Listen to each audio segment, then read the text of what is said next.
mudanayaasha golaha gurtida Soomaaliland ayaa dood adag ka yeeshay siyaasadda arrimaha dibadda waxa ay sheegeen in siyaasadda arrimaha dibadda ee dalku ay tahay mid hooseysa isla markaana uu wasiirka wasaaradda arrimaha dibadda Soomaaliland mudane Ciise Keyd Maxamuud uu ku fashilmay shaqada uu u hayo qaranka waxa ay codsadeen mudanayaasha golaha gurtida Soomaaliland in loo yeero wasiirka si wax looga weydiiyo hawlaha shaqo ee uu qaranka u hayo waxa ay sidan ka sheegeen fadhigii saaka ee golaha oo uu gudoominayay gudoomiyaha golaha gurtida mudane Saleebaan Maxamuud Aadan waxaynu ku jiray siyaasadii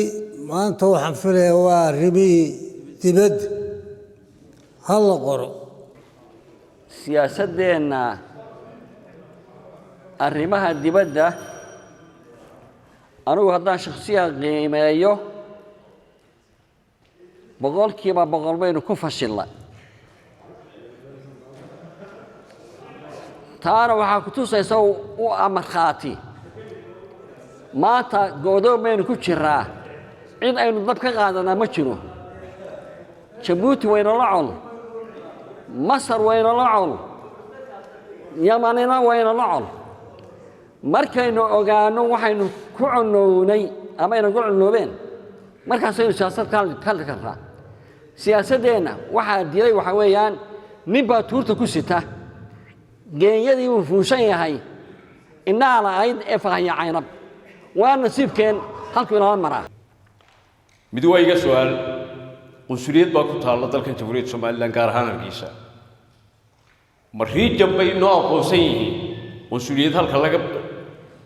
sameeyo ama laga furo way u naqaana hadda Itoobiya oo kale safaaradaha caalamka waxa ku yaala sababa qunsuliyada ku yaala magaalooyinka caasimadda labaad oo kale dirnaba marka inaga lafteennii baa waxaad moodaa in si caadi ah ay ula qabsanay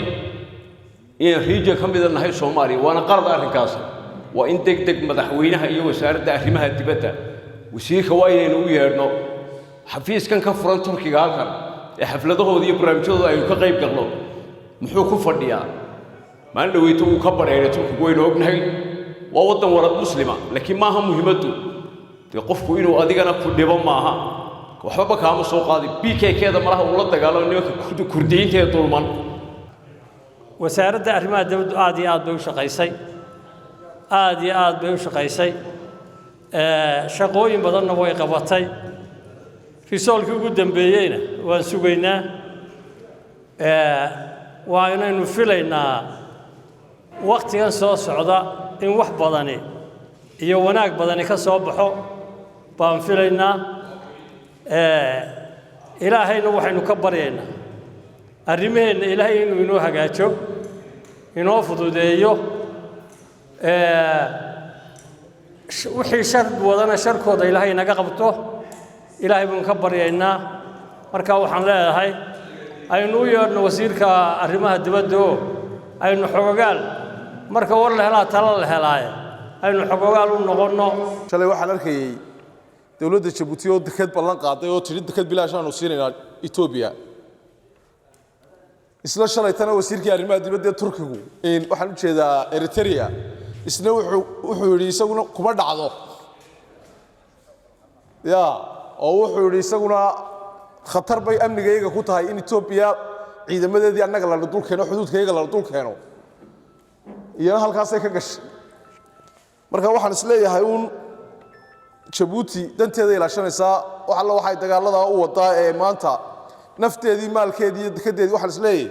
taa lafteedu jariska xoorun bay ahayd dekeda ay bixisay dekeda ay tojarra ka bixisay markay bixiso tan ay halkan ku haysato cid ka dagimaysay taas uu bay Itoobiya la dageysay marka intii ka cararaysay halkan uu bay sii gashay khasaare ay ku jirtaa baan isleeyahay waan soo dhaweynaa hadday Itoobiya iyadu la deked kale siinaysa kana dhab tahay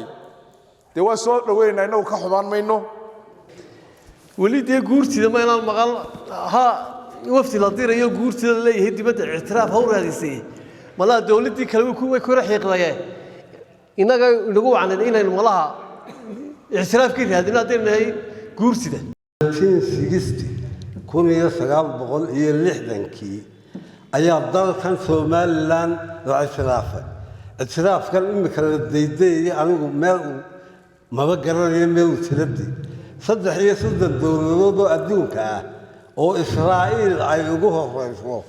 أيام ضل كان Soomaaliland اعترافي waxaan leeyahay bal ictiraafkii hore uun ha laga daba tago safaaradahana dowladahan caalamka jooga dee ha qaataan somalilan in ay xafiisya uga sameeyaan halkanna ay keenaan kuwooda